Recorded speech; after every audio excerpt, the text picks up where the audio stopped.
ఈరోజు కులగణన సర్వే స్థానిక సంస్థల్లో బీసీలకు రిజర్వేషన్లు ప్రభుత్వ ప్రకటనలో అస్పష్టత. సో మిత్రులారా, కరెక్ట్గా సంవత్సరం అంటే కాంగ్రెస్ అధికారంలోకి రాగానే జీవో పాస్ చేసి 4 ఫిబ్రవరి 2024 క్యాబినెట్ సమావేశం ఏర్పాటు చేసుకొని జీవో విడుదల చేసి సామాజిక, విద్య, ఆర్థిక, ఉపాధి, రాజకీయ మరియు కుల సర్వే అంటే సమగ్ర ఇంటింటి సర్వే నిర్వహించాలని నిర్ణయం తీసుకోవడం జరిగింది. కానీ అది అట్లనే పెండింగ్ పెట్టి దాదాపు ఒక 7 నుంచి 8 నెలలు పెండింగ్ పెట్టి మళ్ళీ కులగణన అంటే రాహుల్ గాంధీ గారు ఇక్కడికి వచ్చి మీటింగ్ పెట్టిన తర్వాత కొంత కులగణన వేగవంతమైంది. అయినప్పటికీ కాంగ్రెస్లో ఉన్న అగ్రకులాల ఎమ్మెల్యేలు కానీ మినిస్టర్స్ కానీ ఇది జరగకుండా అసలు హైదరాబాద్లో 50% కులగణన జరగనే లేదు. చాలామంది ఇప్పుడు మాతో మిత్రులు కూడా చాలామంది చెప్పారు, మా ఇంటికి రాలేదు, కులగణన చేయలేదు అని చెప్పడం జరిగింది. అంటే ఈ ఈ రాష్ట్రంలో ఉన్న అన్ని పార్టీలలో ఉన్న అగ్రకులాల నాయకులు ఎవరైతే ఉన్నారో కులగణన జరగకుండా చూడడం జరిగింది. ప్రతి సంవత్సరము జనాభా పెరుగుతుంది, కానీ కాంగ్రెస్ కులగణన చేస్తే కాంగ్రెస్ ప్రభుత్వం కులగణన చేస్తే జనాభా తగ్గుతున్నది ఎందుకు? మరి 2014 టీఆర్ఎస్ ప్రభుత్వం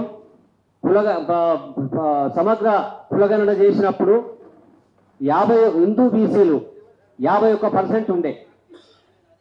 సో 10 సంవత్సరాల తర్వాత అది 46% ఎట్లయితుంది?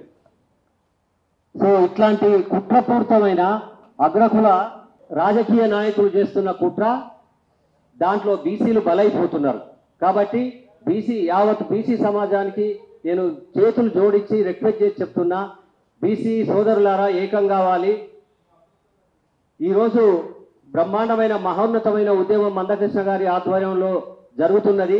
దాన్ని ఆదర్శంగా తీసుకొని కూడా మనం కళ్ళు తెరవాల్సిన అవసరం ఉన్నది. బానిసల్లాగా, రాజకీయ బానిసల్లాగా, చెంచాల్లాగా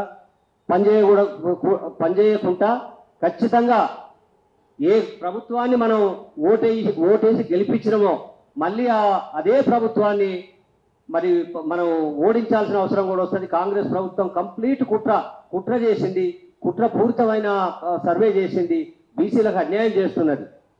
1931లో అప్పటి బ్రిటిష్ ఇండియా ప్రభుత్వం 52% డిక్లేర్ చేస్తే అది ఈ రోజుకు అంటే చూడండి ఎన్ని సంవత్సరాల తర్వాత, 90 సంవత్సరాల తర్వాత కూడా మన జనాభా తరుగుతుందా పెరుగుతుందా? 52% అప్పుడు ఉన్నది.